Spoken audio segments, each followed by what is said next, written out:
How do you get your child to do what you say more often? I'll share with you a way that you can get your child to do what it is you say more often in this week's episode of Speechy TV.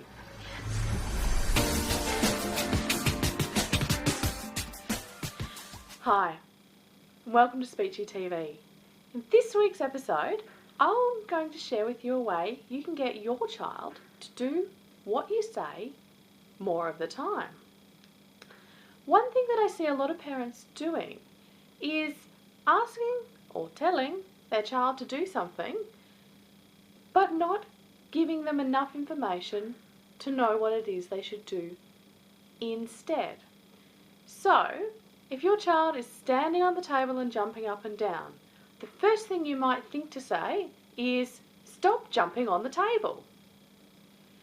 The problem with that is you don't give your child the information about what to do next.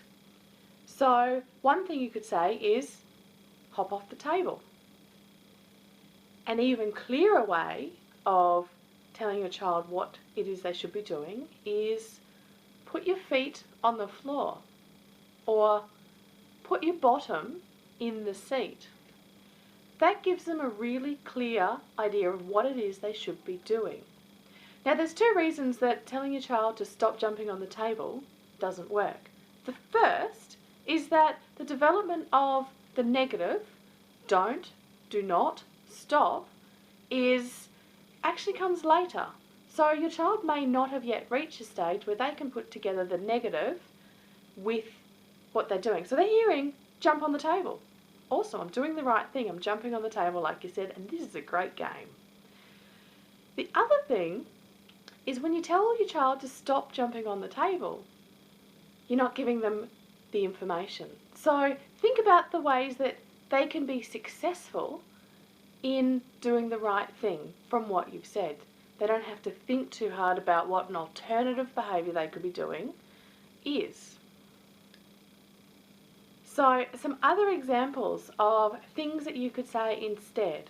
Now, a common one is, if you don't finish what's on your plate, we won't be going down to the park. Now, that's pretty abstract. That's linking to something you're doing now to something that's going to happen later, and that can be really difficult for children to understand. A better way to say it is, finish what's on your plate. That's what you need to do now. Then we'll go to the park. So that's a really clear, do this, and then this will happen, something you want. That's a really great motivator. Another example is if your child's really upset because their favourite breakfast cereal, you've run out. Instead of saying, I've told you 100 times, there's none of that left, stop asking me for it, which is a very negative way of telling your child, and they're feeling already upset that what they want isn't available.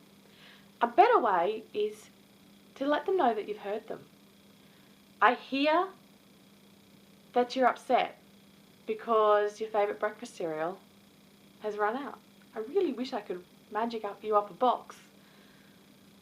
So you've let them know that you've heard them, but there isn't a solution right now. I'd love to know what you think about these strategies. Do you find that they work for your child? Or do you find that your child does respond when you tell them what to do anyway? I know a lot of people really appreciate seeing your comments, and that people learn as much from your comments as they do from watching this video. So please, I'd love for you to be brave, leave the first comment or join in the conversation. I'm going to come back and reply and join in the conversation. Really looking forward to speaking to you soon. I'll see you next week.